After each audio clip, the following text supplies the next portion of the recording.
2025 का बजट आ चुका है और इनकम टैक्स में भी बहुत ज़्यादा रिलीफ दिया गया है। खासकर सैलरी वाले लोगों के लिए तो बहुत ज़्यादा रिलीफ है, ऐसा लोगों का मानना है। लेकिन दो चीज़ें आपको जाननी बहुत ज़्यादा ज़रूरी है। पहली चीज़, आप जितना खुश हो रहे हैं उतने खुश होने की भी ज़रूरत नहीं है। और दूसरी ये चीज़ कि अगर आपका इनकम 12 लाख से थोड़ा सा ज़्यादा हो तो क्या होगा। तो पहले हम बताते हैं आपको कि बहुत ज़्यादा खुश होने की वजह नहीं होनी चाहिए। ये क्यों है? सोच लीजिए आप सैलरी क्लास हैं, तो सैलरी क्लास को क्या होता है, सैलरी क्लास घर ज़रूर लेता है, साथ में जो है उसका 10% कंट्रीब्यूशन जो है एनपीएस को ज़रूर जाता है। आप नॉर्मल कैलकुलेट करते हैं, अगर 100 रुपये आपका इनकम है तो आप 10 रुपये एनपीएस में डालिएगा, जाएगा आपका बचा 90 रुपये, उसमें से 40 रुपये आपका होम लोन का ईएमआई चला जाएगा, बचा 50,000 रुपये, 10 रुपये आपका चला जाएगा एजुकेशन में और हेल्थ प्रीमियम में चला जाएगा 10 रुपये अपने गार्जियन का और आपका अपना। मतलब यह है कि 100 रुपये में 70 रुपये तो आपने खर्च कर दिए, बचा 30 रुपये।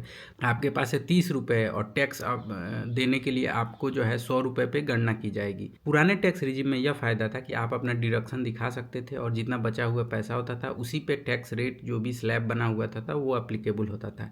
लेकिन नए वाले में तो ऐसा है नहीं, तो यहाँ पे एक लोचा है, आप इसको समझ सकते हैं। दूसरी बात यह है कि अगर मान लीजिए आपका इनकम जो है 12,10,000 रुपये है तो क्या होगा। 12 लाख तक तो फ्री है और 12,10,000 जैसे होगा तो आपका जो है टैक्स बन जाएगा 60 से 70,000 रुपये।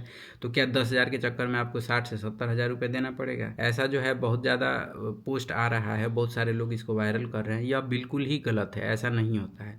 अगर मान लीजिए आपका 12,10,000 इनकम है तो आपको 60 से 70,000 रुपये टैक्स नहीं देना होगा, आपको देना होगा सिर्फ 10,000। और ऐसा क्यों है?